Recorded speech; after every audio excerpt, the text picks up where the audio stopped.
सर्वप्रथम आपल्या सर्वांचं हार्दिक स्वागत पुन्हा एकदा. आणि इयत्ता 12वी मधला हा एक एथिक्सचा एक शेवटचा चॅप्टर आपल्याला त्या ठिकाणी पाहायचा आहे. याच्यामध्ये काही संकल्पना आहेत, छोट्या आहेत पण त्या महत्त्वाच्या आहेत. शिवाय हा स्वतंत्र चॅप्टर म्हणून किंवा स्वतंत्र सिलेबसचा टॉपिक म्हणून आपल्या सिलेबसमध्ये आयोगाने समाविष्ट केलेला आहे आणि तो म्हणजे attitude. Attitude and social cognition ज्याला म्हटलं जातं, की अभिवृत्ती. ॲटिट्यूड म्हणजे अभिवृत्ती आणि सोशल कॉग्निशन म्हणजे सामाजिक अनुभूती किंवा याला आणखी एक शब्द आहे, तो म्हणजे बोधन. हे नेहमी लक्षात घ्या, की इंग्रजीमध्ये जे शब्द असतात, त्यांना मराठीमध्ये बरेचसे प्रतिशब्द सापडतात. ठीक आहे, कारण संकल्पना ह्या मुळात इंग्रजी भाषेत निर्माण झालेल्या असतात आणि त्याचं मग रूपांतर किंवा त्याचं जे काही भाषांतर आहे, तर ते या वेगवेगळ्या भाषेमध्ये होत असताना त्याच्यामध्ये प्रतिशब्द तयार होतात. तर कुठे त्याला अनुभूती हा शब्द आहे, तर कुठे त्याला बोधन हा शब्द आहे. हे काय असतं तेही आपण पुढे पाहूयातच. पण याची पुन्हा एकदा आपण सुरुवात करूयात या टॉपिकची. ती काही प्रश्नांनी. आता नुकतंच तुम्हाला माहिती आहे, की समलैंगिक जे लोक आहेत, या समलैंगिक असणाऱ्या लोकांकडून विवाहाच्या अधिकाराची मागणी त्या ठिकाणी करण्यात आलेली होती आणि माननीय सर्वोच्च न्यायालयाने त्याला नकार दिला आणि त्यांनी सांगितलं, की तुम्ही संसदेकडे या संदर्भात जा आणि संसदच त्याबद्दल यथोचित स्वरूपात निर्णय घेऊ शकते. मला तुम्हाला विचारायचं आहे 2 प्रश्न. पहिला प्रश्न, स्त्री आणि स्त्री यांच्या दरम्यान लैंगिक संबंध असणं हे तुम्हाला नैसर्गिक वाटतं का? पुरुष आणि पुरुष यांच्या संदर्भात यांच्या दरम्यान लैंगिक संबंध असणं हे तुम्हाला नैसर्गिक वाटतं का? तुमचं वैयक्तिक मत याच्यावरती काय आहे? तुमचे विचार काय आहेत? हे मला थोडंसं सांगा. विचार करा. आपण आणखी एक प्रश्न त्या ठिकाणी घेऊयात. बघा, मला सांगा, सध्या महाराष्ट्रामध्ये आणि भारतात सर्वत्रच जे काही पक्षातून पक्षामधून ते आमदार असतील किंवा खासदार असतील, हे जे बाहेर पडतात, एकत्र बाहेर पडतात. त्यानंतर मूळ पक्षावरतीच आपला अधिकार त्या ठिकाणी सांगतात.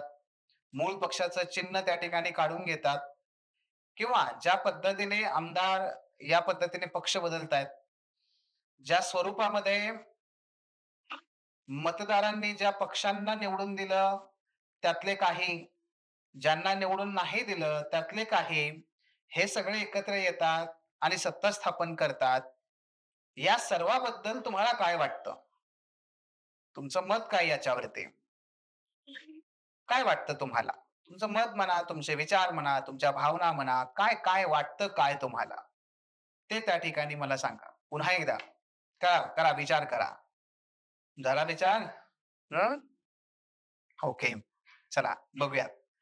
हे बघा, आता तुम्ही जो काही विचार केला असेल, तो विचार ज्या काही तुमच्या मनात भावना आल्या असतील, त्या भावना आणि त्यातून जर आपण आपलं मत त्या ठिकाणी मांडलं असेल, ठीक आहे, किंवा आपण पुढचं त्या ठिकाणी काही व्यक्त झालो असू आपण, तर हे लक्षात घ्या, की ह्या सगळ्या परिस्थितीमध्ये एकतर तुम्ही या सगळ्या गोष्टींच्या बरं का, तुम्ही एकतर प्रचंड तीव्र विरोधात गेला असाल, नाही, हे योग्य नाही, हे अत्यंत चुकीचं आहे. हे अत्यंत चुकीचं आहे. म्हणजे तुम्ही याला काय केला, प्रखर असा विरोध केला.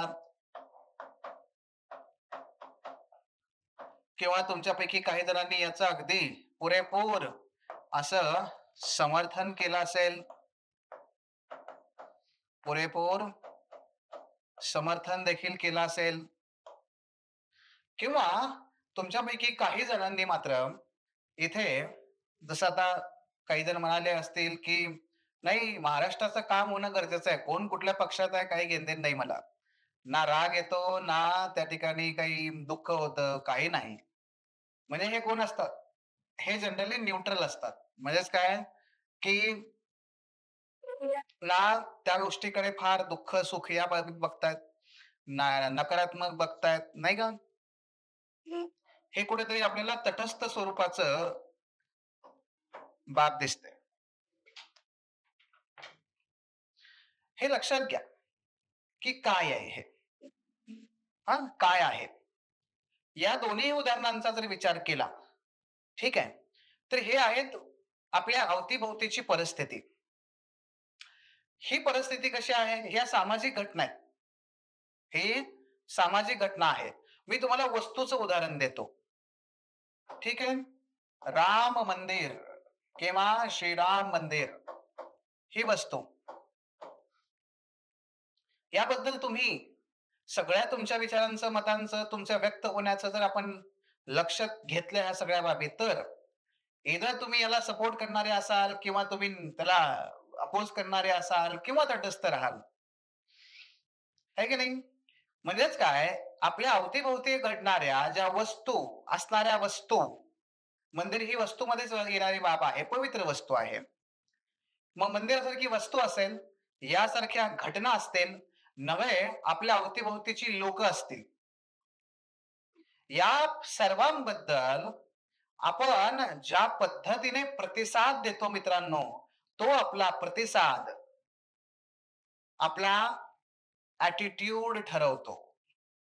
तुम्ही कसा प्रतिसाद देता त्यावरून तुमचा ॲटिट्यूड निश्चित होतो. इथे मला तुम्हाला पहिल्यांदा एक बाब सांगायची आहे, ती ज्या स्लँग लँग्वेज म्हणजे काय आपण डेली लँग्वेजमध्ये जसं ॲटिट्यूड ह्या शब्दाचा अर्थ घेतो ना, तसा इथे घ्यायचा नाही. इथे ॲटिट्यूड ही अत्यंत तटस्थ संकल्पना आहे मानसशास्त्रातली. "अरे, याला फार ॲटिट्यूड आहे रे." असं तिकडे जायचं नाही आपल्याला हां. मग ॲटिट्यूड म्हणजे काय हे समजून घ्यायचंय आपल्याला या ठिकाणी. या ठिकाणी हे समजून घ्यायचंय. मग जसं एखाद्या मुद्द्याबद्दल तुमच्या असणाऱ्या भावना, एखाद्या मुद्द्याबद्दल तुमचे असणारे विचार आणि एखाद्या मुद्द्याबद्दल ठीक आहे, त्या विचार, भावना यांच्या बरोबरीनेच एखादी कृती आपण करावी, या प्रकारची तुमची प्रवृत्ती, या तिघांना मिळून बनतो तो तुमचा ॲटिट्यूड. तुमचा ॲटिट्यूड बनतो तो. आणि हा ॲटिट्यूड म्हणजेच काय तुमची वृत्ती. हे लक्षात घ्या. ही वृत्ती फार महत्वाची आहे. ही नसेल तर निश्चितपणे त्या ठिकाणी आपल्या हातून काहीच घडत नाही किंवा जे घडेल ते आपल्याला आवडणारं नसतं. मी आता फार तुम्हाला इकडे-तिकडे घेऊन जात नाही. तुम्हाला काही उदाहरणं त्या ठिकाणी मला दाखवायची आहेत, सांगायची आहेत. पहा, या मुलीला तुम्ही ओळखता का? या मुलीला ओळखता नसाल, तर या ठिकाणी मी तिचं एक कोटेशन आहे आणि तिचं हे नाव आहे, हॅना क्लार्क. हॅना रायती मायपी क्लार्क हे माओरी नावाची न्यूझीलंडमधली भाषा आहे. त्या भाषेतलं हे नाव आहे. हॅना क्लार्क नावाची ही मुलगी न्यूझीलंडमधली सर्वात कमी वयाची मेंबर ऑफ पार्लमेंट आहे. तिचं एक वाक्य आहे, "I will die for you, but I will live for you." I will die for you, but also I will live for you. कदाचित तुम्ही ह्याचा व्हिडिओ त्या ठिकाणी पाहिला असेल, आवर्जून पाहिला असेल. नसेल, तरी मी तुम्हाला तो दाखवतो. निश्चितपणे तो पाहण्यासारखाच आहे.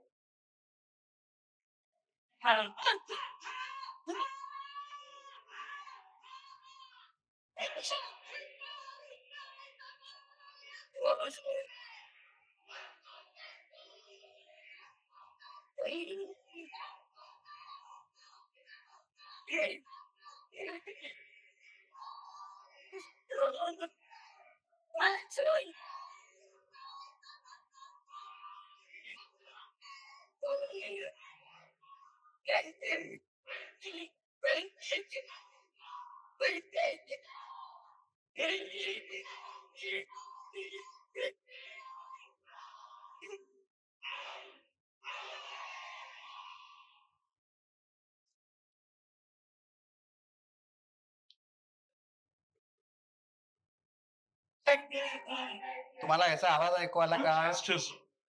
हं? आवाज ऐकू आला का? आवाज येत होता का तुम्हाला?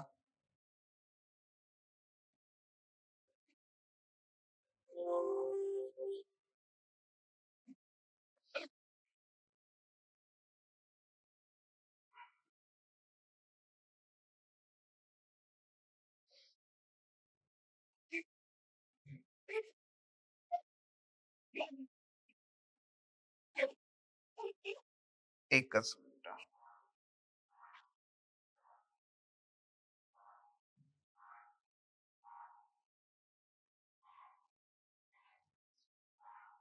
याला वॉर क्राय म्हणतात. हं?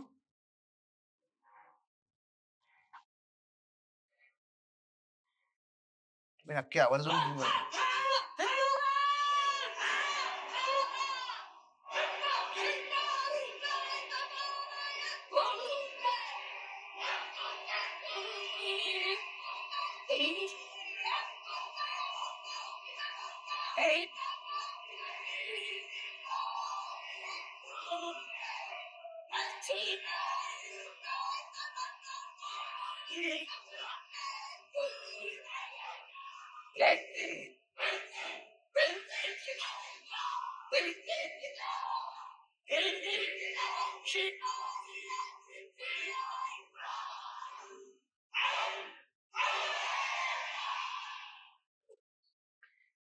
हा जर व्हिडिओ तुम्ही आत्ता पाहिला, ज्या पद्धतीने त्या मुलीची देहबोली होती, ज्या पद्धतीने तिच्या हातांचा असा थरकाप होत होता, हे सगळं काय होतं याचं तुम्हाला मी थोडंसं बॅकग्राऊंड सांगतो.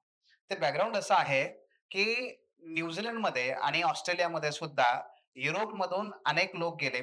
त्यांनी तिथे वसाहती स्थापन केल्या आणि न्यूझीलंडमधले जे काही स्थानिक लोक आहेत, माओरी नावाचे, तर त्यांच्यावरती मग पुन्हा गुलामगिरीची पद्धत त्या ठिकाणी लादण्यात आली, वसाहतवाद लादण्यात आला आणि 170 वर्षांच्या नंतर जर बघितलं आपण तर कुठेतरी प्रतिनिधित्व या मुलीला त्या ठिकाणी मिळतंय आणि तो जो इतिहास आहे अन्यायाचा, अत्याचाराचा, त्याच्या माध्यमातून ठीक आहे, त्यामुळे त्या कॉन्टेक्स्टमुळे या मुलीने जेव्हा ती संसदेमध्ये जातीये, तेव्हा संसदेमध्ये गेल्यानंतर पहिल्याच दिवशी तिने केलेलं हे भाषण होतं. आणि ह्या भाषणातून तिने जगाला ती तिचा तो जो ॲटिट्यूड आपल्याला पाहायला मिळाला, तो ॲटिट्यूड काय होता? तो काय आहे? तर त्याच्यामागे तुम्हाला मी 3 मुद्दे सांगतो. पहिला विचार आहे. ती ज्या पद्धतीने गाणं किंवा ती जे म्हणत होते ना, ते होतं वॉर क्राय. त्याला म्हणतात काय? हे युद्धाचं गाणं आहे. आणि त्याचा अर्थच असा होता, जो कोटेशन आहे बघा इथे. ते म्हणजे की मी तुमची लोकप्रतिनिधी आहे. मी तुमच्यासाठी माझा जीव द्यायला तयार आहे. मात्र त्याचबरोबर मी तुमच्यासाठी जगायलाही तयार आहे. या गाण्यातून तिला हे सांगायचं होतं, की मी तुमचं जे काही मागासलेपण आहे, ते दूर करण्यासाठी काम करायला इथे आली आहे. आणि हा त्या पाठीमागचा विचार आहे, की मी इथं का आली आहे? मला तुम्हाला त्या ठिकाणी माहिती आहे, की तुम्हाला तुमचा विकास साध्य करण्यासाठी मी इथं आले आहे. एका बाजूला काय विचार आहे. दुसऱ्या बाजूला जर तिचं आपण जर बॉडी लँग्वेज बघितली, तर त्यातून आपल्याला ओतप्रोत त्या भावना दिसतायत. तिच्या चेहऱ्यावरती किंवा तिच्या हातावरती ज्या पद्धतीने ती गाणं म्हणत असताना तिचा जो आवाज होता, त्यातून तिच्या ओतप्रोत भावना त्या ठिकाणी दिसतायत. आणि ह्या सगळ्यातून आणखी एक तिसरी बाब आपल्याला दिसतीये, ती म्हणजे की आता मला करून दाखवायचंय. प्रत्यक्षात मला करून दाखवायचंय. नुसतं बोल एवढे नाही, तर मला करून दाखवायचंय. ते वर्तन माझ्याकडून घडणार आहे. तुमच्या विकासासाठी मी त्या ठिकाणी प्रयत्न करणार आहे. हे काय आहे मित्रांनो? हा आहे ॲटिट्यूड. एखाद्या व्यक्तीची अभिवृत्ती, ॲटिट्यूड ही या 3 घटकांनी बनत असते. असंच आणखी एक उदाहरण तुम्हाला मला सांगायला नक्की आवडेल. हे बघा, हे आहेत Viktor Frankl. Viktor Frankl quotation वाचण्याकडे जाऊ नका. अगोदर ते बघा. व्हिक्टर फ्रँकल नाझीवाद तुम्हाला माहिती आहे, हिटलर यांनी ज्या पद्धतीने आणि हे संकल्पना समजून घ्या, बाकी सगळ्या गोष्टी सोप्या होतात. व्हिक्टर फ्रँकल यांनी ज्या पद्धतीने अ, अ, म्हणजे दुसऱ्या महायुद्धाच्या शेवटी-शेवटी हिटलरने खरं तर सुरुवातीला सुरू झालं होतं. ऑश्विट्झ नावाची जी पोलंडमध्ये एक छळ छावणी उभी केली होती. त्या छळ छावणीमध्ये व्हिक्टर फ्रँकल हे तरुण असतानाच त्यांना त्या ठिकाणी डांबून टाकण्यात आलं. या छळ छावणीमध्ये गॅस चेंबरमध्ये अनेक ज्यूंचा नरसंहार करण्यात आला. अगदी त्याच पद्धतीने हे लक्षात घ्या, की व्हिक्टर फ्रँकल यांचे वडील, त्यांची आई, त्यांचे भाऊ आणि त्यांची पत्नी ह्या सगळ्यांना मारण्यात आलं. पण व्हिक्टर फ्रँकल मात्र कसेबसे त्यातून वाचले. वाचल्यानंतर पुढे जेव्हा ते मुक्त झाले, मुक्त झाल्यानंतर त्यांचं in the search of meaning नावाचं एक पुस्तक आहे. In the search of meaning नावाच्या ह्या पुस्तकामध्ये त्यांचं हे कोटेशन आहे. ते कोटेशन बघा. "Everything can be taken from a man. Everything can be taken from a man, but one thing." पण एक गोष्ट मात्र तुम्ही घेऊ शकत नाही. कोणती आहे? "The last of the human freedoms to choose one's attitude in any given set of circumstances, to choose one's own way."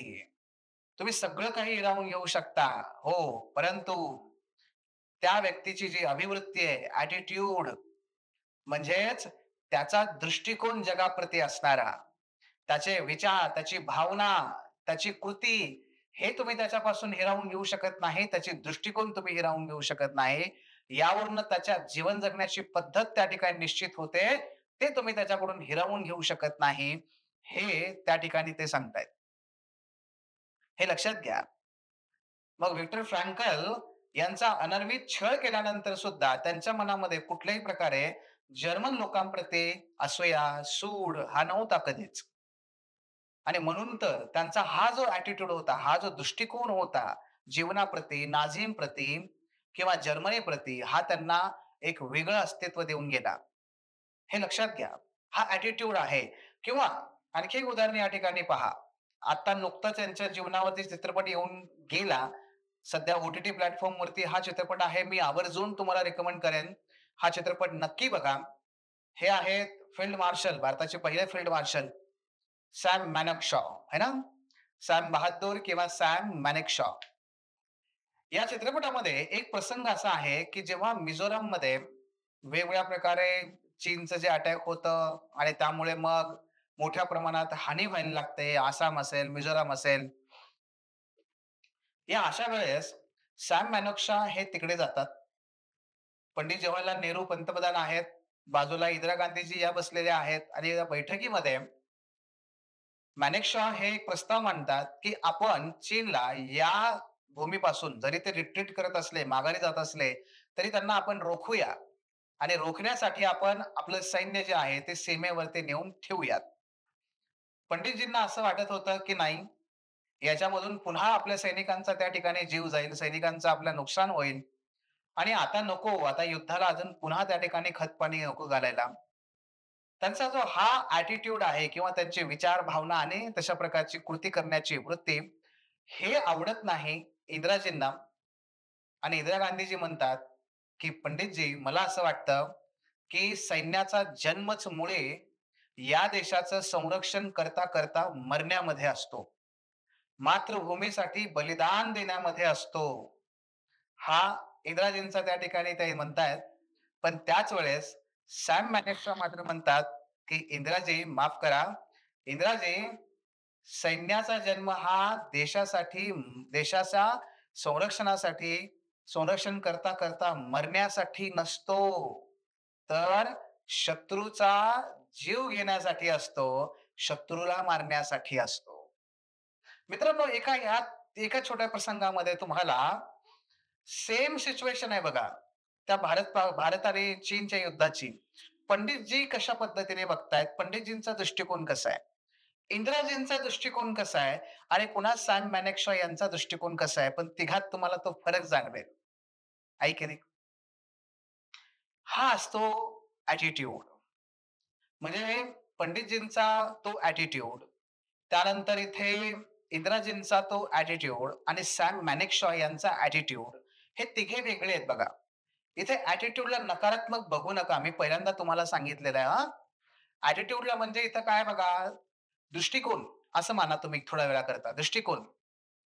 तुमचा असा दृष्टिकोन, की ज्या दृष्टिकोनातून व्यक्त होत आहेत तुमच्या भावना, तुमचे विचार, आणि तुम्हाला जी कृती पार पाडायची आहे, त्याची प्रवृत्ती, त्याचा कल, ह्या 3 गोष्टी तुमच्या त्या दृष्टिकोनातून व्यक्त होतात. मित्रांनो, हे काय आहे? हे आहे ॲटिट्यूड. मग या उदाहरणातून घ्या किंवा जर तुम्ही बघितलं, तर आपण नेहमी म्हणतो, एक पुस्तक आहे, केलर नावाचे लेखक आहेत, त्यांचं नाव आता मला आठवत नाहीये. "Attitude is everything." Attitude is everything असं ते म्हणतात. ते म्हणतात, की जर तुम्ही यशस्वी असाल, ते तुमच्या ॲटिट्यूडमुळे आणि जर तुम्ही अयशस्वी असाल, तर तुमच्या ॲटिट्यूडमुळे. मग इथे ॲटिट्यूड कसला? तर ते म्हणतात पॉझिटिव्ह ॲटिट्यूड. पण नक्की पॉझिटिव्ह ॲटिट्यूड म्हणजे काय? तर त्या 3 गोष्टी. 1 तुम्ही कसा विचार करता. 2 तुमच्या भावना कशा आहेत. 3 तुम्ही ती कृती करण्यासाठी प्रवृत्त आहात का? ह्या 3 गोष्टींवरून तुमचा ॲटिट्यूड बनतो, हे नेहमी लक्षात असू द्या. बघा, मी पुन्हा सांगतोय तुम्हाला इथे, तुमचे विचार, तुमचे भावना आणि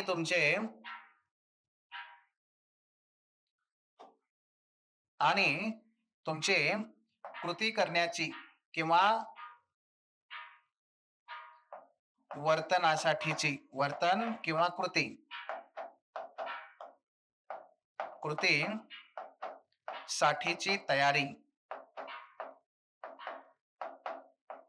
हां, प्रवृत्ती, ह्या 3 बाबींपासून कोणत्याही व्यक्तीचा ॲटिट्यूड बनतो. कोणत्याही व्यक्तीचा ॲटिट्यूड बनतो. लक्षात घ्या. आता याचे आपण परत शेवटचे 2 उदाहरणं घेऊयात आणि मग पुढे जाऊयात. पहिलं तुमचं घ्या.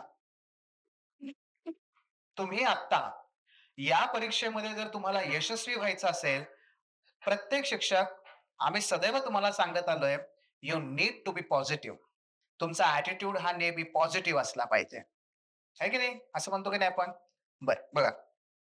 पण ॲटिट्यूड म्हणजे काय? विचार.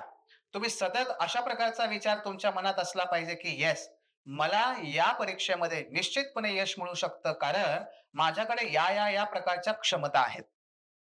दुसरं, त्याचबरोबर नुसते विचार असून चालत नाही, की अरे मला व्हायचंय अधिकारी. भावना पण असल्या पाहिजेत आणि म्हणून पॅशनेट पण असलं पाहिजे. प्रत्येक कृती करण्यामागे आपण पॅशनेटली केलं पाहिजे. कुणीतरी आपल्या डोक्यावर ओझं दिलंय, या पद्धतीने जर त्या ठिकाणी काम करायला लागलात, नाही व्हायचंय, पण पॅशनेटच त्यात नाहीये तुम्ही. दिसतच नाहीये ती तुमची वृत्ती.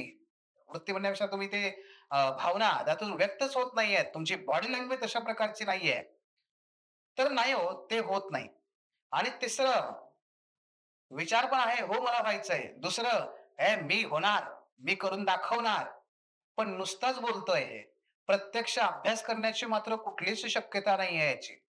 नुसताच बोलतोय आणि गप्पा मारतोय, इकडे-तिकडे पळतोय. याला पण काही नाहीये. तुमची प्रत्यक्षात कृती करण्याची प्रवृत्ती पण असली पाहिजे आणि तयारी पण असली पाहिजे. ह्या तिन्ही गोष्टी एकत्र आल्या तर आणि तरच तिथे आपण अधिकारी बनू शकू. हा ॲटिट्यूड तुमच्यामध्ये येईल आणि मग तुम्हाला कुठलीही शक्ती रोखू शकत नाही. कुठलीही शक्ती रोखू शकत नाही. अधिकारी बनण्याचा जो ॲटिट्यूड आहे, तो तुमच्यात ठासून भरला पाहिजे आणि तो ठासून भरला पाहिजे म्हणजे काय? ह्या 3 गोष्टी. विचार, मला व्हायचंय, मी होणार. हे माझ्याकडे स्ट्रेंथ आहे. दुसरं, ते करण्यासाठी मी कुठल्याही पातळीवरती काम करेन. येस, मला कुठल्याही प्रकारचं कितीही वाईट वाटू दे, कितीही दुःख वाटू दे, कुठेही कसली घटना घडू दे, मी माझ्या ह्याच्यापासून बदलणार नाही. पॅशनेट, ओतप्रोत भावना, जाज्वल्ल्याची भावना आणि त्याचबरोबर इथे काय, ती कृती करण्यासाठीची तयारी. सर मला पटकन सांगा, मला हे करायचंय. मी आज करून दाखवेन. द्या मला टार्गेट. 7 दिवसामध्ये हे कंप्लीट करून दाखवतो. ह्या प्रकारचा ॲटिट्यूड आणि ह्याच तिन्ही गोष्टींची गरज आहे. हा आहे ॲटिट्यूड. तिन्ही गोष्टींपासून बनतो तो ॲटिट्यूड. हे लक्षात घ्या. आणि त्याचबरोबर जर आपण बघितलं ना, तर एखादं दुसरं आता तुमच्याबरोबर दुसरं एखादं उदाहरण घ्या, की एखादा विद्यार्थी आहे, त्याला व्हायचंय अधिकारी, पण ह्या 2 गोष्टी नसतील, डिफिकल्ट आहे. एखादा खूप भावनाप्रधान आहे, खूप अट्रॅक्शन हा, IPS लोकांना IAS चे व्हिडिओ बघतो, व्हिडिओ बघून त्या ठिकाणी झाला अट्रॅक्ट. आहे, व्हायचंय आकर्षण. पण ना हे आहे, ना हे आहे. उपयोग नाही. तिसरा विद्यार्थी या दोन्ही गोष्टी आहेत, पण हे नाहीये, उपयोग नाहीये. चौथा विद्यार्थी हे आहे, हे आहे. काहीतरी होऊ शकेल. कारण भावनांचं महत्त्व तितकंसं असतंच असं नाही. कदाचित खूप संघर्षानंतर तो कदाचित होऊ सुद्धा शकेल. पण पूर्णपणे याला वगळून चालत नाही, पण होऊ शकतं. या दोन्ही गोष्टीवरती होऊ शकतं. पण ह्या 2 गोष्टी ज्या आहेत त्या अत्यंत महत्त्वाच्या आहेत. सोबतच हे सुद्धा महत्त्वाचं आहे. आणि म्हणून जेव्हा आपण बघतो, की संभाजी महाराजांचा जेव्हा तुम्ही चित्र पाहता, संभाजी महाराजांचा मनात असणारा विचार, संभाजी महाराजांचं असणारं या भूमीप्रतीचं प्रेम आणि सतत या संरक्षणासाठी लढण्याची तयारी, या सगळ्यातून संभाजी महाराजांचा तो ॲटिट्यूड आपल्याला पाहायला मिळतो. तोच आहे छत्रपती शिवाजी महाराजांचा. तोच आहे एका सैनिकाचा. तोच आहे, लक्षात घ्या, हा आहे ॲटिट्यूड. मुद्दा कळतोय का? हां, आणि ही अभिवृत्ती आहे बघा. ह्याला म्हणतात ॲटिट्यूडला मराठीत काय म्हणतात? अभिवृत्ती. नुसती वृत्ती म्हणला तरी चालेल थोडा वेळ, पण ठीक आहे. आणि म्हणून म्हणतात ना, की कृती आणि वृत्ती दोन्ही गोष्टी असल्या पाहिजेतच. वृत्ती नसेल ना, तर आपण यशस्वी होत नाही. वृत्ती त्या ठिकाणची गरजेची आहे. त्याशिवाय ना, त्या कृती घडत नाहीत. त्याशिवाय तुम्ही काही साध्य करू शकत नाही. येते लक्षात? सो ह्या बाबी आहेत. याला इंग्रजीमध्ये काय होतं, विचार या शब्दाला इंग्रजीमध्ये जो शब्द आहे, तो असा आहे कॉग्निशन. कॉग्निशन याला शब्द आहे, म्हणजे विचारला आपण थॉट्स असंही म्हणतो, पण मानसशास्त्रातला शास्त्रीय शब्द कॉग्निशन आहे. भावनाला आपण काय म्हणतो? हं? म्हणतो ना आपण इमोशन्स हे की नाही? पण इथे मानसशास्त्रामधला तो शास्त्रीय शब्द आहे, तो वेगळा आहे. तो म्हणजे अफेक्शन. अफेक्शन आणि वर्तन किंवा कृती करण्यासाठीची तयारी किंवा प्रवृत्ती म्हणजे काय? ती तयारी हा शब्द अधिक महत्त्वाचा आहे इथं तयारी किंवा प्रवृत्ती. अजून कृती झालेली नाहीये. प पण मी तयार आहे त्यासाठी. मी तयार आहे. मी त्या ठिकाणी तयार आहे. मी ते करण्यासाठी माझं उत्सुक आहे. प्रवृत्ती दर्शवली जाते. याला काय म्हणतात? टेंडन्सी. काय म्हणतात? Tendency. But about what? Tendency to do certain actions. ज्याच्यातून आपलं ठरणार आहे बिहेवियर. So tendency. टेंडन्सी. पण हा कसा असतो? वापरला जात नाही म्हणजे स्पष्टपणे शब्द वापरला जातो तो बिहेवियर. कसा आहे? बिहेवियर. कॉग्निशन म्हणजे थॉट्स म्हणजे विचार. अफेक्शन म्हणजे तुमचे इमोशन्स म्हणजेच भावना. बिहेवियर म्हणजे वर्तन म्हणजेच काय? A tendency to do certain behaviour म्हणजे काहीतरी कृती करण्याची तयारी, बिहेवियर. समजतंय का? आणि याच्यातूनच मग एक पॅटर्न तयार होतो आणि या सगळ्यालाच काय म्हणतात मित्रांनो? या सगळ्यांपासून काय बनतं? ॲटिट्यूड बनतो. आहे की नाही? उदाहरणं नेहमी लक्षात ठेवा. बघा, यालाच म्हणतात पॅटर्न. ए पॅटर्न किंवा कॅब पॅटर्न. ए पॅटर्न किंवा कॅब पॅटर्न. हं? हां. म्हणजे कसा? ए कसा? तर इथला अचा अफेक्टिव्ह. अचा अफेक्टिव्हचा भावनाचा. वर्तनात्मकचा ब आणि संज्ञानात्मक म्हणजे कॉग्निटिव्ह म्हणजे विचार याचा सी. अशा प्रकारे तो शब्द बनवलेला आहे. ए, बी, सी. इंग्रजीमध्ये अल्फाबेट ए म्हणून त्यांनी याला ए केलं. पण वास्तविक जीवनामध्ये मात्र कसं असतं ते कॅब असतं. कॉग्निटिव्ह, अफेक्टिव्ह आणि बिहेवियरल. कॉग्निटिव्ह म्हणजे विचार, अफेक्टिव्ह म्हणजे भावनात्मक, बिहेवियरल म्हणजे वर्तन. पण कसलं? त्याची टेंडन्सी. टेंडन्सी अजून कृती झालेली नसते. टेंडन्सी नेहमी शब्द लक्षात ठेवा. आणि म्हणून इथे काय बघा? कॅब. सी, ए आणि बी. कॅब. म्हणजेच आपल्याला काय म्हणता येतं मग? ए-बी-सी किंवा cab is equal to attitude is equal to attitude. Okay. A plus B plus C किंवा C plus A plus B is equal to attitude. तुम्ही कॅब म्हणा किंवा त्याला एबीसी म्हणा. सहसा इतका साधा सोपा किंवा थेट प्रश्न तुम्हाला विचारणार नाहीये. पण तरी सुद्धा जर तुम्हाला कॅब प्रतिमान विचारलं तरी हेच लिहायचंय आणि एबीसी प्रतिमान विचारलं तरी हेच लिहायचंय. ओके. म्हणजेच काय ॲटिट्यूडच लिहायचंय. हां, हे लक्षात असू द्या. आता हे इथपर्यंत आपण पोहोचलो आहोत. ओके. इथपर्यंत समजतंय ॲटिट्यूड म्हणजे काय ते? हां, ॲटिट्यूड म्हणजे ती मुलगी आठवायची. क्लार्क. हां, सॅम मॅनेक्शॉ आठवायचे. फ्रँकल आठवायचे. छत्रपती संभाजी राजे आठवायचे. ठीक आहे? हां, आणि आपलं सुद्धा असतंच की. आता तुम्ही तुमचं उदाहरण पण मी तुम्हाला सांगितलंच की. हां, तो सुद्धा ॲटिट्यूड एक अधिकारी बनण्याचा, अधिकारी होण्याचा ॲटिट्यूड नेहमी असला पाहिजे. तो ॲटिट्यूड. ओके. हां, या पद्धतीने. आता पुढे जाऊयात. आणखी 3 संकल्पना आहेत. हं. एक म्हणजे अभिवृत्ती तर आपण बघितलं. पण अभिवृत्तीसोबत आणखी एक संकल्पना आहे विश्वास. विश्वास यालाच आणखी एक शब्द आहे धारणा. धारणा. मराठीमध्ये धारणा किंवा विश्वास असा. आणि मूल्य. हं. इंग्लिशमध्ये जे शब्द सांगतो बिलीफ आणि व्हॅल्यू. बरं का? आता बिलीफ म्हणजे काय? धारणा किंवा विश्वास. एखाद्या गोष्टीप्रती असणारा आपला विश्वास. आणि मूल्य, मूल्य म्हणजे काय? की काय करावं, काय करू नये याबाबत आपण आपली तयार केलेली काही नियमावली आपल्याप्रतीच असते. ती वैयक्तिक असते. प्रत्येकाचं ते वेगवेगळं असू शकतं. ओके? हां, या पद्धतीने. आता मी तुम्हाला या सगळ्यामध्ये कसं रिलेशनशिप असतं हे सांगतो. अभिवृत्तीला काय म्हणलो आपण? ॲटिट्यूड. ॲटिट्यूड, बिलीफ आणि व्हॅल्यू एन-सी-ई-आरटीच्या ह्या पाठामध्ये ते म्हणतात, ह्या तिन्ही गोष्टी वेगळ्या आहेत, पण एकमेकांशी खूप घनिष्ठ संबंध असणाऱ्या आहेत. खूप घनिष्ठ संबंध असणाऱ्या आहेत. कशा आहेत? तर बघा, इथे आपण अभिवृत्तीचे 3 घटक पाहिले. एक कॉग्निटिव्ह, अफेक्टिव्ह आणि बिहेवियरल.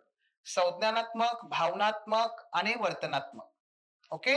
कॉग्निटिव्हलाच बोधात्मक पण म्हणतात असंही तुम्हाला सांगितलं. मराठीत अनेक शब्द आहेत. मी शेवटी सांगेन तुम्हाला. मग अभिवृत्ती म्हणजे हे 3 घटक. पण अभिवृत्ती सोडून मग बिलीफ आणि व्हॅल्यू यांचा काय संबंध असतो? कसा संबंध आहे एकमेकांशी? आपण ते बघूया. पहा. विश्वास म्हणजे बिलीफ.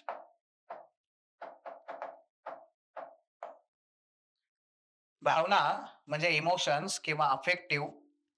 वर्तन, प्रत्यक्ष वर्तन. इथे ए. वर्तन बी. आहे की नाही? ॲटिट्यूडचे बघा 3 गोष्टी. हां. आणि आता इथे विश्वासचं काय? तर विश्वासला बिलीफ म्हणतात. पण विश्वास, एखाद्या गोष्टीप्रतीचा विश्वास हा कुठून येतो? तर तो येतो विचारांमधून. आपण जसा विचार करतो तशा प्रकारे आपण विश्वास ठेवतो. आणि म्हणून असं म्हटलं जातं, की विचार जो आहे विश्वास जो आहे, या विश्वासाचा पाया असतो विचार. विचार. हं? म्हणजेच सी. काय आलं? सी. पण बघा, आपलं आलं कॅब, सी-ए-बी. हां? सी-ए-बी. मी आता तुम्हाला उदाहरण घेऊन सांगतो. उदाहरण. विश्वास. माझा ईश्वरावर विश्वास आहे, की ईश्वराचे अस्तित्व.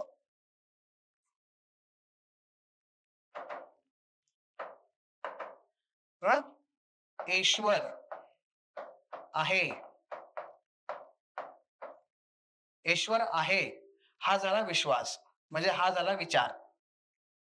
भावना काय असते? की ईश्वर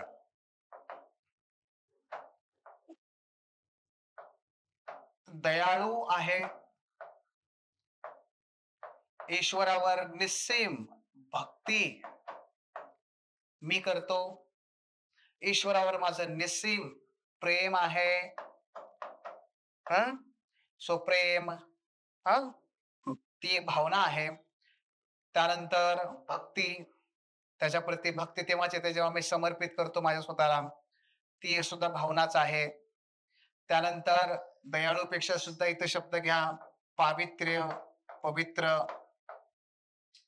ईश्वर हा पवित्र आहे, कनवाळू आहे.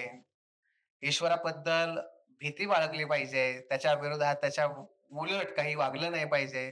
सो भीती असेल, प्रेम असेल, निस्सीम भक्ती असेल, ह्या सगळ्या भावना आहेत. आणि मग ह्या 2 गोष्टींच्या आधारावर कृती करण्याची माझी तयारी आहे. कसली तयारी आहे माझी? तर बघा, कृती करण्याची माझी तयारी आहे ती म्हणजे मला यासाठी मंदिरात जावंसं वाटतं. मी मंदिरात जातो. मी मंदिरात जाऊन ईश्वराची भक्ती करतो.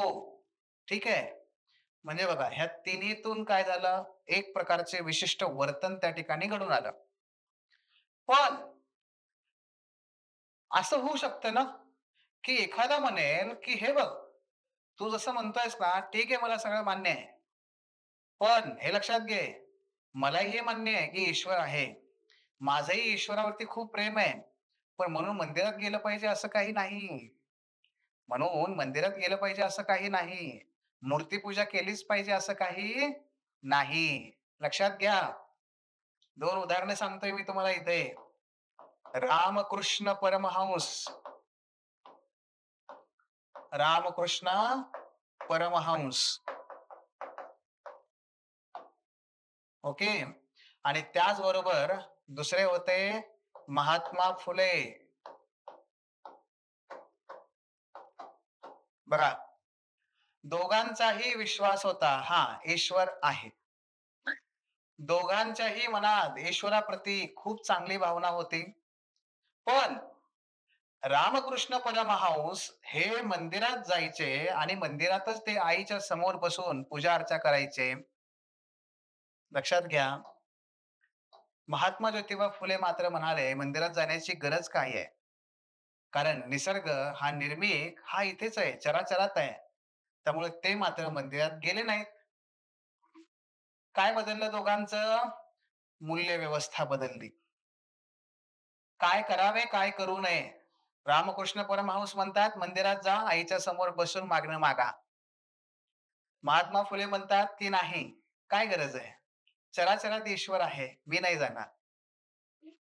बघा लक्षात घ्या. कसा आहे फरक कसा येतो आणि त्यामुळे फरक कुठे निर्माण झाला? याच्यात. आणि म्हणून मूल्य व्यवस्था ही या ॲटिट्यूडच्या पेक्षा वेगळी पण आहे आणि ती जोडलेली पण आहे.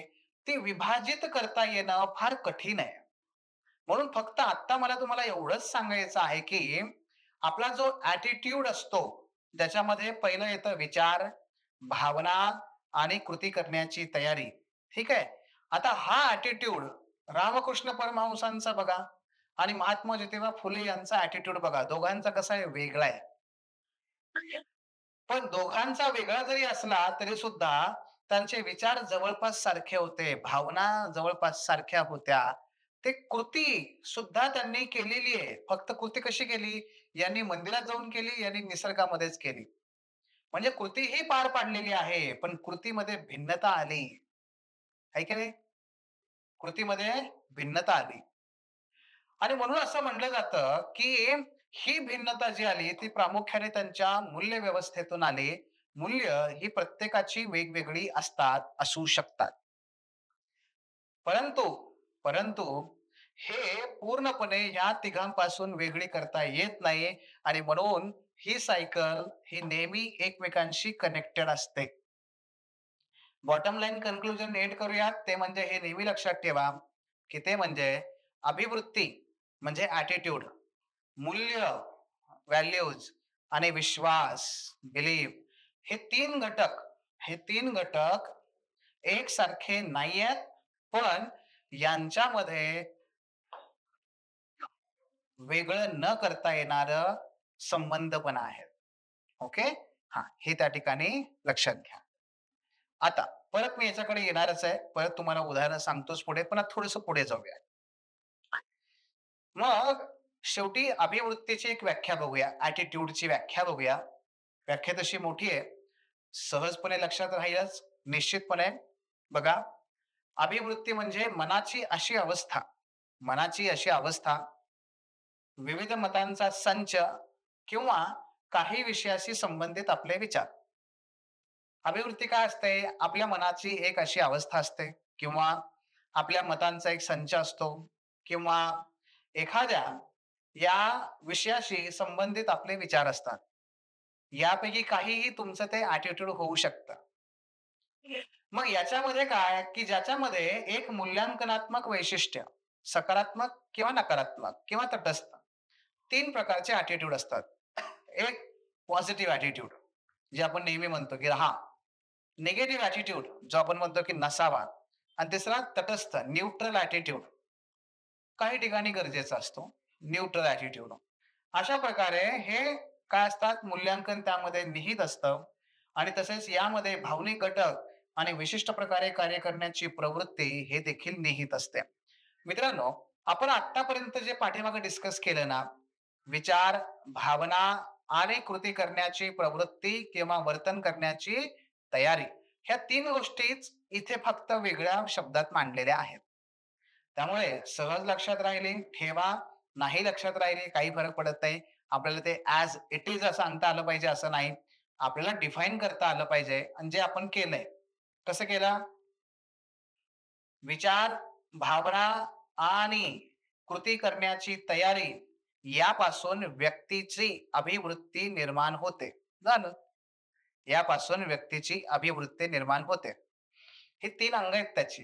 ही साधी सोपी व्याख्या आहे याची. ओके. So don't worry. हे लक्षात राहिलं? Very good. नाही राहिलं? Don't take tension. पुढे. आता ही जी काही अभिवृत्ती आहे, त्याचे आणखी काही वैशिष्ट्य आपल्याला त्या ठिकाणी पाहता येतात. ते 3 अंग पाहिले आपण. हां, बाजू, डायमेन्शन. आता त्याच्या इथे काय बघूयात काही वैशिष्ट्य. पहिलं, कर्षण शक्ती. याच्या शब्दशः अर्थाकडे नका जाऊ. अर्थ पुढे बघा. कर्षण शक्ती म्हणजे बॅलन्स. सकारात्मक किंवा नकारात्मक. ॲटिट्यूड हा नेहमी सकारात्मक, नकारात्मक किंवा तटस्थ असतो. कळलं? परिसीमा, एक्स्ट्रीमनेस, एक्स्ट्रीमनेस. ॲटिट्यूडद्वारे आपल्याला एक्स्ट्रीमनेस दाखवता येतो नेहमीच. कसा? बघा. 1, 2, 3, 4 आणि 5. हां, उदाहरण घ्या आता, की तुम्ही एखाद्या कॉल सेंटरला कॉल केला. तिकडून त्या मॅडम बोलल्या, त्याने तुमची मदत केली आणि शेवटी ते एक वाक्य बोलतात बघा, की "सर किंवा मॅम तुम्हाला ना एक फीडबॅक कॉल येईल, की तुम्हाला माझं हे सगळं कसं वाटलं? माझ्याशी बोलल्यानंतर माझ्याशी जे काही तुम्हाला मदत केली त्याबद्दल तुम्हाला कसं वाटलं?" हे याबद्दल ते फीडबॅक मागतील. मला रेटिंग द्या 1 ते 5 मध्ये. 1 म्हणजे मला बिलकुल आवडलं नाही आणि 5 म्हणजे खूप चांगल्या प्रकारे समजल्या गोष्टी, खूप चांगलं सहकार्य केलं. म्हणजेच काय? हा आहे बॅड, ते इथं काय आहे? बेस्ट. ठीक आहे. इथे काय असेल? गुड. इथे काय असेल? Very good. आणि इथे काय असेल? समजा आउटस्टँडिंग. सो असे काहीतरी रेटिंग ठरवलं. तर काय होतं, ॲटिट्यूड जो असतो आपला, तो एक्स्ट्रीम लेव्हलला जाऊ शकतो. म्हणजे एखादी व्यक्ती इतकी सकारात्मक असते, की ती 5 पर्यंत. 5 बेस्ट परफॉर्मन्स. एखादी व्यक्ती इतकी नकारात्मक असते, तुझी वाटच लावतो. तुझा रेटिंगच 0 देतो. पण 0चा ऑप्शन नाही म्हणून 1 टाकलाय. असं लिहितात बघा खाली लोकं. म्हणजेच काय अशा प्रकारे ॲटिट्यूड हा एक्स्ट्रीम पण असू शकतो. तो मिडल पण असू शकतो. पण एक्स्ट्रीमनेस हा त्याच्यामध्ये असतो. तिसरं साधेपणा आणि जटिलता. काही लोकं त्यांचा ॲटिट्यूड सहज समजण्यासारखा असतो. सुतासारखे सरळ असतात एकदम. काही लोकांचा ॲटिट्यूड मात्र फार क्लिष्ट असतो. समजायलाच मार्ग नाहीये. ॲटिट्यूड क्लिष्ट कधी होतो? जेव्हा त्या व्यक्ती त्यांचे जे ॲटिट्यूड्स असतात, त्यामध्ये अनेक विचार, एक विचार नाही तर अनेक प्रकारचे विचार. त्याच्यामध्ये एक भावना नाही, अनेक प्रकारच्या भावना एकत्र येतात आणि त्यामुळे ते व्यक्ती, ते बाब ना, ते समजायला कठीण जाते. उदाहरण सांगतो तुम्हाला. कुटुंब घ्या. समजा हे 2 कुटुंब घ्या. इथे एकच व्यक्ती राहतोय आणि इथे कुटुंब घ्या. इथे 5 व्यक्ती राहतायत. इथे एकच व्यक्ती आहे. त्यामुळे झालं काय, की ही जी व्यक्ती आहे, ती व्यक्ती काय आहे, काय नाहीये, हे तिला माहीत आहे चांगलं. कारण व्यक्तीनुसार ॲटिट्यूड बदलतो. पण इथे मात्र हे 5 जण आहेत आणि 5 जणांचे 5 ॲटिट्यूड असणार. तर वैयक्तिक असतो ॲटिट्यूड नेहमी. 5 जणांचे 5 ॲटिट्यूड असणार. त्याच्यामध्ये सारखेपणा असू शकतो, पण त्यामध्ये फरक सुद्धा असू शकतो. त्यामुळे एक उदाहरण घ्या. समजा या ठिकाणी काय आहे, ह्या घराला इथे काहीतरी बांधायचंय, बांधकाम करायचंय. मग बांधकाम करायचंय प्रस्ताव याने मांडला, की "अरे, आपण इथे ना थोडंसं गार्डन करूया. जागा आहे तर आपण एक गार्डन बांधूया इथे." ठीक आहे. हा म्हणाला समजा यांना. आता यांना तर कळलं याला इथे गार्डन बांधायचंय. पण यातला हा पहिला जो आहे, तो गेला आणि त्याला बोलला, "ठीक आहे बाई, बांधूयात. काय त्यात एवढं? शेवटी आपल्याला चांगलं वाटणार आहे ना, करूयात आपण ते." झालं, तयारी सुरू झाली. पण तेवढ्यात आला हा दुसरा. दुसरा म्हणाला, "छे, छे, छे, छे, छे!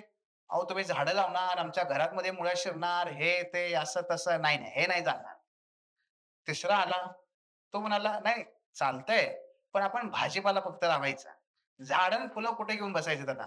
भाजी लावा, तुम्हाला मिळते, आम्हाला मिळते." चौथा आला, तो काहीतरी आणखीन. ह्या सगळ्यामध्ये हा मात्र कन्फ्यूज होऊन गेला, "अरे तुम्हाला करायचंय का नाही करायचंय?" का हा कन्फ्यूज झाला? कारण इथे या सगळ्यांचे जे ॲटिट्यूड आहेत, त्या ॲटिट्यूडमुळे कॉम्प्लेक्सिटी वाढली ना, जटिलता वाढली. नक्की काय करायचं हे काही कळेना. जटिलता. इथे मात्र एकच व्यक्ती आहे. हे मात्र सहजपणे कळून गेले, की याला नक्की काय हवंय. आणि समाजामध्ये काय होतं, जेव्हा लोक असतात, तेव्हा ते एकटे राहत नाहीत. ते समूहामध्ये राहतात. जाती अनेकांचं एकत्रीकरण आहे. वर्ग अनेकांचं एकत्रीकरण आहे. धर्म त्याच्यामध्ये अनेक लोकांचं एकत्रीकरण आहे. आणि त्यामुळे काय होतं मित्रांनो, जे कॉमन किंवा ग्रुपचे जे ॲटिट्यूड असतात ना, ग्रुपचे जे ॲटिट्यूड असतात, हे फार कॉम्प्लेक्स असतात समजायला. हे फार कॉम्प्लेक्स असतात समजायला. फार डिफिकल्ट असतं. आणि म्हणून बघा तुम्ही, ग्रुप जर असेल, तर ग्रुपसोबत सहसा सरकार चर्चा करत नाही. ग्रुपच्या लीडरशी करतं.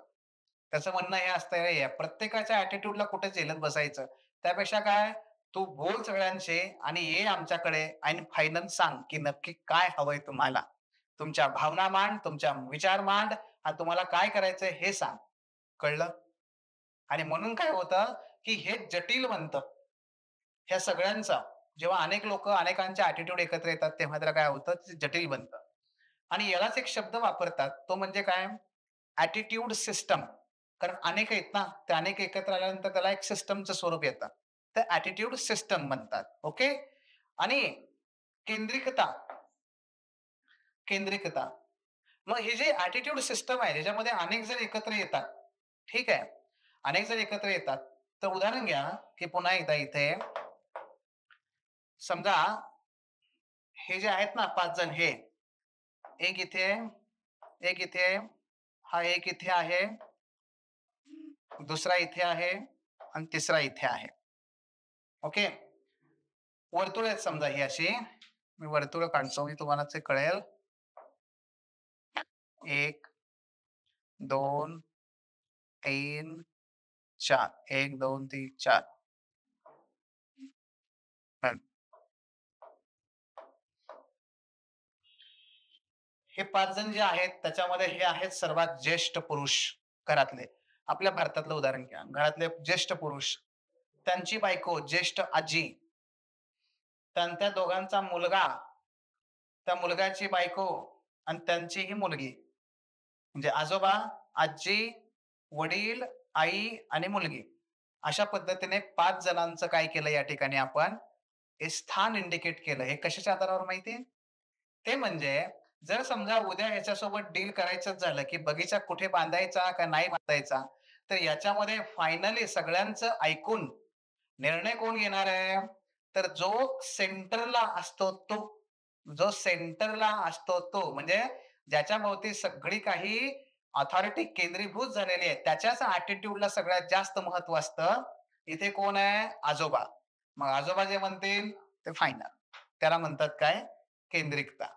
मग जेव्हा अनेक ॲटिट्यूड एकत्र येतात, त्या सिस्टममध्ये केंद्रस्थानी कोण आहे? त्या ॲटिट्यूडला सगळ्यात जास्त महत्त्व असतं. उदाहरणार्थ, उद्या जेव्हा तुम्ही अधिकारी व्हाल, तुम्ही एखादी मीटिंग घेताय, अनेक लोकं आली, अनेक लोकं बसणार त्या ठिकाणी मीटिंगला. मुद्दा अतिशय गरम आहे, चर्चा प्रचंड चालू आहे. पण फायनली जेव्हा की तुम्ही जिल्हाधिकारी आहात, तेव्हा तुम्ही सेंट्रलला आहात. तुम्ही सेंट्रल अथॉरिटी आहात. फायनल कॉल हा तुमचा. तुमचाच ॲटिट्यूड म्हणजे तुमचे विचार, तुमची भावना याला सगळ्यात जास्त महत्त्व असतं. पण तुमच्या विचारावर, भावनावर कदाचित बाकीची लोकं बाकीची लोकं प्रभाव पाडू शकतात. त्यामुळे तुमचा ॲटिट्यूड बदलू शकतो. पण जो सेंट्रलला असतो, तो त्या ठिकाणी महत्त्वाचा असतो. आता पुढे बघा, की हा ॲटिट्यूड म्हणजे आपला ॲटिट्यूड जो आहे, तो पॉझिटिव्ह का निगेटिव्ह का कसला? हे बनतो कसा? कशामुळे बनतो? त्याची प्रक्रिया काय बनण्याची? तर पहिला आहे सहचर्य. सहचर्य म्हणजे काय? की संगत, असोसिएशन. आपल्याकडे मनच आहे. हां? वान नाही पण काय ढवळ्या शेजारी पवळ्या बांधला. वान नाही पण गुण लागला. असा. तुम्ही कुणाच्या संगतीत राहता, त्याचा तुमच्यावर परिणाम होतो. तुमच्या विचारांवर, तुमच्या भावनांवर आणि तुमच्या कृतीवर. आणि त्याच्यामुळे त्यातूनच ॲटिट्यूड बनतो. म्हणून आपण एकत्र शब्द वापरूयात. त्याचा तुमच्या ॲटिट्यूडवर परिणाम होतो. म्हणून आपल्या अवती जर फार निगेटिव्ह असतील, आपण निगेटिव्ह बनायला लागतो. आपल्या अवती जर खूप स्टुडियस असतील, तर आपण स्टुडियस बनायला लागतो.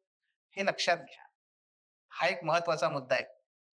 आणि म्हणून माझं त्या पद्धतीने मुलांना असतं, की हे बघा अभ्यासिकेमध्ये बसल्यानंतर सुद्धा आपल्या अवती कोण आहे, हे नेहमी विचारात घेत जा. हां. दुसरं पुरस्कार किंवा शिक्षा याद्वारे सुद्धा तुम्ही ॲटिट्यूड एखाद्याचा घडवू शकता किंवा त्याचा तो बनत जातो. उदाहरणार्थ, जर समजा एखादा खूप चांगलं काम करत असेल, दररोज सकाळी मुलगा उठून योगासनं करायला लागला, घरातले सगळे त्याची वाह करायला लागले. झालं. तिथून त्याचा त्याच पद्धतीने सकारात्मक ॲटिट्यूड बनायला लागतो. कारण त्याला तुम्ही पुरस्कृत केलं. एखादा खूप अभ्यास करतोय, परीक्षेत चांगले गुण मिळवले, त्याला तुम्ही पुरस्कार दिला. त्या पद्धतीने त्याचा ॲटिट्यूड बनतो. म्हणजे काय? विचार, भावना आणि कृती. पनिशमेंट. पण त्याने काय खाल्ली? माती खाल्ली. माती खाल्ली म्हणजे कुठेतरी खोटं बोलला किंवा चोरी केली. त्याला पनिशमेंट दिली. त्याला कळलं, की अरे नाही, नाही, हे असं नाही, हे योग्य नाही. किंवा एखाद्याला तुम्ही असं केलं, की काही त्याला दोष नाही आणि तुम्ही त्याला 10 वर्षांची शिक्षा दिली. काय होणार आहे त्याचा? त्या पद्धतीने ॲटिट्यूड बनतो त्याचा. सो पुरस्कार आणि शिक्षा हा सुद्धा तुमच्या ॲटिट्यूडवर परिणाम करतो. संदर्भ व्यक्तीद्वारे म्हणजे काय? रोल मॉडेल हे खूप इन्फ्लुअन्स करतात. आजचे बघा ना तुम्ही सोशल मीडियामधले सगळे इन्फ्लुएन्सर, मग ते चित्रपटातले असतील किंवा ते अजून कोणी असतील स्पोर्ट्समधले असतील आणखी, हे सगळे इन्फ्लुएन्सर्स. हे इन्फ्लुएन्सर्स आहेत. त्याच्यामुळे काय होतं लोकांचा ॲटिट्यूड बनायला लागतं. तसे विचार, तशा भावना, तशी कृती. म्हणजे मधल्या काळामध्ये विश्वनाथ नांगरे पाटील साहेबांच्या भाषणामुळे अनेक विद्यार्थी त्या ठिकाणी मग स्पर्धा परीक्षेकडे वळले. त्या पद्धतीने ते विचार, भावना आणि त्यांच्याकडून कृती घडायला लागली. आता याचे साधक-बाधक चांगली वाईट अशी चर्चा मधल्या काळात झाली हा भाग वेगळा. पण विश्वनाथ नांगरे पाटील साहेब हे त्या ठिकाणी काय होते इन्फ्लुएन्सर, रोल मॉडेल हे त्या पद्धतीने. हे गरजेचं आहे लक्षात घ्या. म्हणून आज असं म्हणलं जातं, की मुस्लिम समुदायामध्ये जर कशाची कमतरता असेल तर ती रोल मॉडेलची आहे. कारण त्यामुळेच बघा जे आहेत मुस्लिम समुदायामध्ये काय म्हटलं जातं, की ज्या पद्धतीने मुस्लिम समुदायाचं प्रतिनिधित्व हे सरकारी सेवांमध्ये व्हायला हवं किंवा उद्योजकतेमध्ये व्हायला हवं, तसं नाही झालं. आणि ते नाही झाल्यामुळे रोल मॉडेल नाहीत आमच्या तरुण-तरुणींसमोर. मग कोण आहेत तरुण-तरुणींसमोर रोल मॉडेल? तर चित्रपट अभिनेते आहेत. आमिर, शाहरुख, सलमान आणि त्यामुळे त्या पद्धतीनेच मग हे युवक घडत जातात. त्यांचा ॲटिट्यूड तसा बनत जातोय. म्हणून आपल्याला काय करावं लागेल, मग ते वेगवेगळ्या प्रकारे हे रोल मॉडेल कसे तयार करता येतील, त्यासाठी रिप्रेझेंटेशन गरजेचं आहे, हे बघावं लागेल. येतंय लक्षात? गटाद्वारे किंवा नियमाद्वारे. गट, ग्रुप हा सुद्धा इन्फ्लुअन्स करतोच की. ज्या गटाचे तुम्ही सदस्य आहात, तो इन्फ्लुअन्स करतो. मराठा समुदाय हा गटच आहे. मग मराठा समुदायाचे जर सगळेच म्हणायला लागले, की नाही मिळालंच पाहिजे आरक्षण आणि स्वतंत्र नाही, ओबीसीतून मिळालं पाहिजे. तसंच मग त्या त्या समुदायातले जो कोणी प्रत्येक व्यक्ती आहे, तेही तशाच प्रकारे विचार, भावना आणि कृती करायला लागतात आणि त्यातून एकत्र यायला लागतात. बघा कसं होतं तयार हे सगळं. माहितीचा संपर्क किंवा प्रभावातून. माहितीचा संपर्क आहे सगळ्यात महत्त्वाचा आज हे. WhatsApp त्यातून आपण माहिती मिळवतो. Facebook माहिती मिळवतो. Instagram माहिती मिळवतो आणि काय बघा ना त्या WhatsApp आणि या सगळ्या ह्याच्यातून ज्या प्रकारे माहिती प्रसृत केली जाते, खोटी नाटी कशी, त्यातून लोकांचे काय बदलतात विचार, लोकांच्या भावना भडकतात, लोकांची कृती त्या प्रकारे व्हायला लागते. म्हणजे माहितीच्या ह्याच्यातून तुम्ही काय करताय लोकांच्या त्या ठिकाणी ॲटिट्यूड बदलवताय. म्हणजेच ॲटिट्यूड हा बदलवता सुद्धा येतो. हो. हा ॲटिट्यूड बदलवण्याचं काम लोकांचं सतत सातत्याने केलं जातं मित्रांनो. कसं? बघा, ॲटिट्यूड मधलं परिवर्तन. परिवर्तन. 3 प्रकारे हे परिवर्तन आणता येतं. ॲटिट्यूडमध्ये बदल घडवून आणता येतो. 3 प्रकारे. त्यातलं मी एक उदाहरण तुम्हाला आत्ता सांगितलं, की माहितीच्या द्वारे तुम्ही ते बदलवताय. पण याची काही उदाहरणं दिली तिथे यांनी. पहिलं बघा, बॅलन्स संकल्पना, बॅलन्स थिअरी. बॅलन्स थिअरी म्हणजे काय? तर बघा, समतोल सिद्धांत.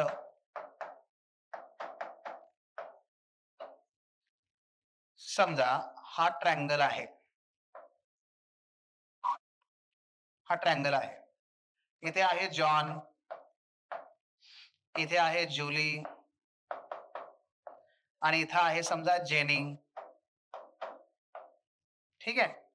तर जॉन, जुली आणि जेनी असे हे तिघेजण आहेत. हं? आता समजा याच्यामध्ये की हा जो जॉन आहे, हे तिघेही बघा एकमेकांना ओळखतात. जॉनला जिम आवडते. जिम आवडते. हं? जुली हिला जिम आवडत नाही आणि जेनीला पण जिम आवडत नाही. बरं का? नाही आवडत. तर या ठिकाणी जुलीला जिम आवडत नाही, जेनीला जिम आवडत नाही, जॉनला मात्र जिम आवडते. आता होतं काय, जॉन ह्या दोघींच्या मागे लागला. "अरे चला रे जिमला चला." ह्या दोघी काही जात नाहीत. ह्या दोघी काही जात नाहीत. ह्या दोघी जात नाहीत. ह्या दोघीही जात नाहीत. म्हणून जॉन जिमला जाण्याचं सोडेल का? जॉन जिमला जाण्याचं सोडेल का? का? का? जुली आणि जेनी, "अरे किती मागे लागतोय हा?" हां? असं म्हणून त्या दोघी आपला जो ॲटिट्यूड आहे, तर तसाच ठेवतील का जॉनसाठी त्या बदलतील? जॉनसाठी त्या बदलतील. काय होईल? हं? काय होईल? तर हा सिद्धांत असं सांगतो, की जेव्हा एकापेक्षा अधिक लोक एकाच प्रकारच्या ॲटिट्यूडचे असतात, तेव्हा ते सहसा आपला ॲटिट्यूड बदलत नाहीत. ते बदलत नाहीत. ते दोघे जण याला बदलवण्याचा प्रयत्न करतील, पण हे मात्र बदलणार नाहीत. हे मात्र बदलणार नाहीत. आणि अशा वेळेस ह्या दोघीही काय करतील, समतोल साधण्याचा समतोल कसला? तुला आवडत नाही, मला आवडत नाही, बास. आपल्या विचारांसारखीच दुसरी एखादी व्यक्ती बघायची आणि मला माझे विचार जे आहेत, ते विचार हे कसे योग्यच आहेत, असं वाटणारी एखादी व्यक्ती बघायची आणि त्यानुसार आपला ॲटिट्यूड हा मेंटेन ठेवायचा, बॅलन्स ठेवायचा प्रयत्न सदैव व्यक्ती करत राहते. सदैव व्यक्ती करत राहते. आणि मग अशा वेळेस काय होतं? अशा वेळेस घडतं हे, की ह्या दोघीही आपला ॲटिट्यूड बदलत नाहीत. म्हणजे आपले विचार, भावना, कृती बदलत नाहीत आणि हा सुद्धा ह्यांच्यासाठी बदलत नाही. हा सुद्धा मग काय करतो, आपापल्या जिमला जातो. या दोघी मात्र मस्तपैकी झोपलेले असतात. मग इथे हे बदललंच नाही. पण आता आपण थोडंसं हे एक्झाम्पल थोडंसं बदलूयात. बघा.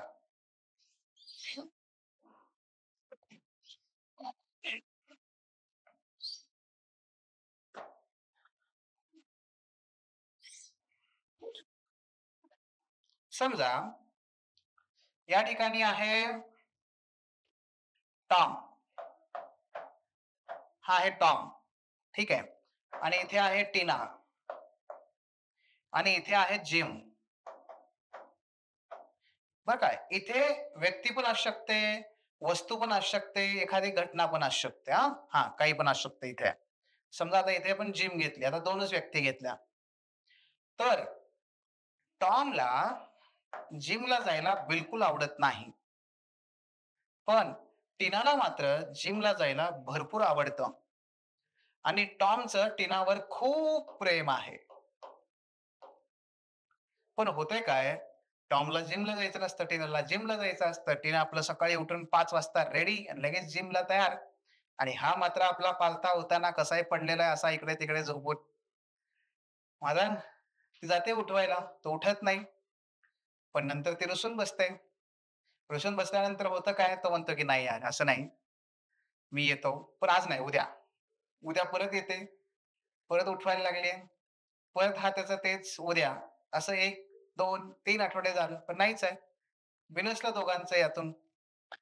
मग आता मात्र टॉमसाठी जिम फार महत्वाची नाही, पण टॉमसाठी टीना अधिक महत्वाची आहे. म्हणून तो काय म्हणतो, की "ठीक आहे यार, तू आहेस म्हणून मी करतो." आणि तो सुद्धा मग जिमला जायला लागतो. कारण त्याला बॅलन्स टिकवायचा असतो. कसला बॅलन्स? ॲटिट्यूड मधला बॅलन्स. कारण हा ॲटिट्यूड सकारात्मक जिम प्रती, हा ॲटिट्यूड नकारात्मक. यातून वाद आणि विवाद त्यापेक्षा मी तुझ्यासाठी बदलतो. बॅलन्स.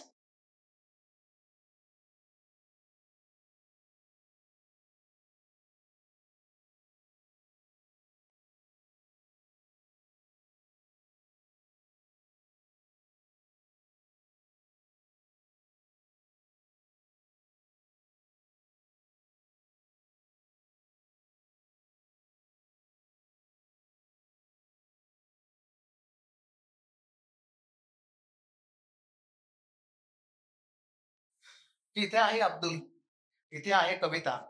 कविताचं खूप प्रेम आहे अब्दुलवरती. आता काय पर्याय एकच आहे. एक तर अब्दुलने धर्म बदलावा, नाहीतर कविताने धर्म बदलावा. म्हणजेच काय आपली विचार, भावना आणि कृती बदलावी. कोण ना कोणतरी बदलणं गरजेचं आहे. प्रत्येक वेळेस ॲटिट्यूड बदलावाच लागतो का? असं नाही. जर बॅलन्स साधला जात असेल, त्याची गरज पडत नाही. जसं उदाहरणार्थ शाहरुख आणि गौरी. शाहरुख आणि गौरी नाही गरज पडली दोघांनाही. त्या पद्धतीने आहे. सो होतं काय, की आपल्याला बदललाही जाऊ शकेल, नाही बदलला जाऊ शकेल. पण बॅलन्स साधण्यासाठी सहसा लोक आपला ॲटिट्यूड बदलतात आणि बॅलन्स साध्य करून त्या ठिकाणी सुखी राहण्याचा प्रयत्न करतात किंवा त्या ठिकाणी शांतता मिळवण्याचा प्रयत्न करतात.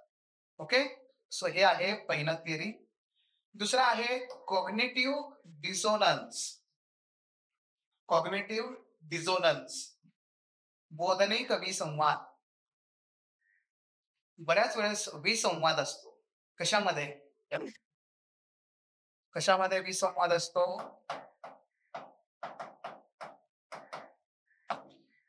आपल्या कृतीमध्ये. म्हणजेच काय? आपल्या कृतीमध्ये, आपल्या वर्तनामध्ये आणि आपले विचार व भावनामध्ये. आपले विचार आणि भावना आणि कृती आणि वर्तन. कृती किंवा वर्तन ते एकच. ह्या दोघांमध्ये बऱ्याच वेळेस ना विसंवाद असतो. हा जो विसंवाद आहे यालाच काय म्हणतात? बोधनिक विसंवाद. म्हणजेच कॉग्निटिव्ह डिसोनन्स. बोधनिक विसंवाद म्हणजे काय असतं बघा, करणी एक, कथनी एक असं. म्हणजे काय बघा, फॉर एक्झाम्पल एखाद्याने समजा कार आणली, शेजारच्याने कार आणली आणि तुम्ही गेला. तुम्ही म्हणजे समजा एखादी दुसरी व्यक्ती आहे ती गेली. त्याने कार आणली. गेल्यानंतर वा वा वा वा वा, अभिनंदन अभिनंदन, काय छान मस्त, हो पाठी द्या, पेढे द्या. आतून मात्र असं जळफळाट होतंय, जळफळाट. हा, कुठल्या कुठे चाललाय, कुठून आणतोय पैसे एवढे, कसं, अरे वा वा वा, एक नंबर एक नंबर, छान, मस्त प्रगती करताय. कुठून आणतोय बघायला पाहिजे, कळत नाहीये काय करायचं कसं. फरक लक्षात येतोय, विसंवाद, विचार वेगळे आणि कृती वेगळी. याला म्हणतात डिझोनन्स, कॉग्निटिव्ह डिझोनन्स, याला म्हणतात विसंवाद. हां, हे बऱ्याच वेळेस होतं. अनेक ठिकाणी प्रशंसा करावी लागतीये, करायची नाहीये, हे तिथे आहे. हं? राजकारणाच्या संदर्भात हे फार वेळेस होतं. आतून वेगळं असतं, बाहेरून वेगळं. "अहो अण्णा, अण्णा म्हणजे आमचं दैवत." याला घाला रे कुठेतरी. "अहो अण्णा, दैवत आहे आमचं." हो. आता हे ते दैवत आहे. पण आतमधून कुठला दैत्य आहे, या दैत्याला कुठेतरी वध करावे याचा कोणतरी, असं, म्हणजे हा काय असतो, डिसोनन्स असतो, कॉग्निटिव्ह डिसोनन्स असतो. आणि हा प्रत्यक्ष समाजामध्ये आपल्या प्रत्येक ठिकाणी पाहायला मिळतो. व्यवसायामध्ये, राजकीय क्षेत्रात तर तो जास्त दिसतोच आपल्याला. हे सगळं तिथे आहे. आणि म्हणून हा कॉग्निटिव्ह डिसोनन्स जो आहे, तो व्यक्तिगत पातळीवरती सुद्धा आपल्याला डिफिकल्ट असतो. उदाहरणार्थ बघा, की एखादा विद्यार्थी आहे, मुलगा आहे. त्याला नाही व्हायचंय इंजिनिअर. त्याचे विचार नाहीयेत ते. त्याला पेंटर व्हायचंय. पण आई-वडिलांच्या दबावापोटी पण तो काय म्हणतोय, "नाही, नाही, हां, मी इंजिनिअरच होणार आहे." पण त्याला ते व्हायचं नाही. हा कॉग्निटिव्ह डिसोनन्स, इथं लक्षात. हे सामाजिक स्तरावरती, वैयक्तिक स्तरावर बघतायत. सामूहिक स्तरावरती सुद्धा इंग्रजांना "माय-बाप, हुजूर, तुम्हीच आहात सगळे." पण प्रत्यक्षात प्रचंड कटुता होती. कॉग्निटिव्ह डिसोनन्स ही संकल्पना आहे. आता फक्त संकल्पना लक्षात घ्या. ओके. हां. मग हां, यातून ॲटिट्यूड बदलतो का? तर बदलला की. समाजाला दिसतो तो बदललेला. तो समाजाला दिसतो बदललेला. अरे, हा माणूस कधी प्रशंसा करत नव्हता. आता कार घेतली की लगेच आला. बदलला की रे याचा ॲटिट्यूड. असं. एखाद्या घरातला मुलगा आयेजा की सगळ्या गावकऱ्यातून गल्लीतून, "ओ अण्णा काय हो, म्हणजे सांगितलं नाही तुम्ही आम्हाला असं तसं. आपण काल तर भांडण करायला आला ना कुऱ्हाडी घेऊन काठ." अहो सोडा हो अण्णा, ते कालचं काम गेलं कुठं? आता काय बघा की पोरगीला तुमच्या एवढं नाव काढलंय हां. चला, चला, चला दाखवा कुठे गेली बघा, आणा तिकडं आम्हाला सत्कार करायचाय पोरीचा. आतून कशी काय झाली? ही झाली कशी काय? असं. पण वरून तरी दिसतंय ना बदललेलं. ॲटिट्यूड बदलतो. आणि तिसरं, द्विचरण, two steps change. Two step change. द्विचरण म्हणजे काय असतं बघा? म्हणजे ही आहे अ व्यक्ती आणि ही आहे ब व्यक्ती.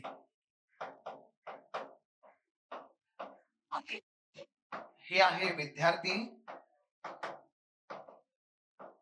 आणि हे आहे शिक्षक. हा आहे एक टप्पा आणि हा आहे दुसरा टप्पा. असंच मानलं जातं. हा एक टप्पा, हा दुसरा टप्पा. 2 चरण. 1 चरण, 2 चरण. विद्यार्थी त्याचा ॲटिट्यूड बदलवतो शिक्षकाच्या प्रभावामुळे. मगाशी म्हटलं होतं ना आपण, हां, कसा घडतो तो? तसा. शिक्षकाच्या ज्ञानामुळे किंवा प्रभावामुळे याचा ॲटिट्यूड बदलतो. मग ह्याचा ॲटिट्यूड ओरिजिनल जो असतो तो पहिला टप्पा आणि त्यातून जो बदल घडून येतो तो दुसरा टप्पा. असं. सो या टप्प्यात किंवा अशा स्वरूपात सुद्धा ते तुमचा ॲटिट्यूड हा बदलू शकतो. ओके. आपण सगळं थिअरेटिकल बघतोय. मध्ये-मध्ये बरेचसे एक्झाम्पल आपण ॲप्लिकेट घेतलेले आहेत. हे या पद्धतीने आहे. शेवटी मी तुम्हाला आणखी एक मुद्दा सांगणारच. इथे आणखी एक शब्द आहे पूर्वग्रह आणि भेदभाव. मित्रांनो, एखाद्या गोष्टीप्रती असणारा पूर्वग्रह म्हणजे काय? स्त्रिया या फक्त चूल आणि मूल यासाठीच लायक आहेत. हा झाला पूर्वग्रह. हा झाला पूर्वग्रह. पण तोच ॲटिट्यूड आहे त्याचा. आहे की नाही? हा त्याचा ॲटिट्यूड आहे. तर पूर्वग्रह म्हणजे कृष्णवर्णीय लोक हे फक्त अंगमेहनतीसाठीच लायक असतात. हा झाला पूर्वग्रह किंवा हे झालं काय? त्याचा तो भेदभाव करण्याची वृत्ती. मित्रांनो, पूर्वग्रह किंवा भेदभाव अशा प्रकारे ॲटिट्यूडचाच एक स्वरूप आहे. ॲटिट्यूडचंच एक स्वरूप आहे. जसं ॲटिट्यूड हे निगेटिव्ह आणि पॉझिटिव्ह असतात. मग पूर्वग्रह बाळगणं, भेदभाव करणं हे निगेटिव्ह ॲटिट्यूडचा एक भाग आहे, असंही आपल्याला त्या ठिकाणी म्हणता येतं. ओके. तर लक्षात घ्या, आता हे संकल्पना आपल्याला का महत्वाची आहे? कारण उद्या अधिकारी झाल्यानंतर तुम्हाला ह्या संकल्पनेचा फार उपयोग होणार आहे. पुढच्या व्यक्ती तशा का वागतात? याच प्रकारचा ॲटिट्यूड का ठेवतात? आणि त्यांचा ॲटिट्यूड जर बदलायचा असेल, ॲटिट्यूड बदलवणे याला एक संकल्पना आहे. नाही दिसत आहे. हे पण नाही दिसत आहे. एक संकल्पना आहे.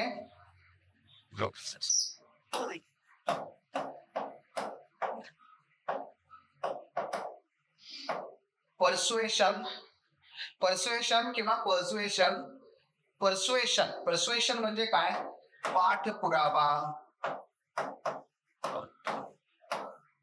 पाठपुरावा. अभिवृत्तीमध्ये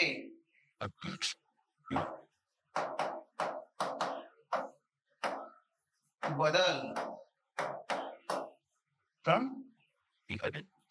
ठीक आहे, जो बदल आहे तो हा बघा. हे अभिवृत्तीमधलं परिवर्तन. हे परिवर्तन जर तुम्हाला घडवून आणायचं असेल, उदाहरण घ्या पुन्हा एकदा इथेच. तुम्हाला काय करायचंय? स्वच्छ भारत मिशन हे राबवायचंय. तर काय करावं लागेल? तुमच्या जिल्ह्यामध्ये जे लोक आहेत ना, त्यांचा ॲटिट्यूड बदलावा लागेल, त्यांचे विचार, भावना आणि कृती बदलावी लागेल. बरोबर आहे का? त्यासाठी तुम्हाला ॲटिट्यूड ही कन्सेप्ट महत्वाची आहे, की कसं परस्यू करायचं लोकांना, कसा पाठपुरावा करायचा आणि त्यांच्या अभिवृत्तीमध्ये बदल घडवायचा. येतं लक्षात? म्हणून याचा अभ्यास गरजेचा असतो. उदाहरण दुसरं घ्या.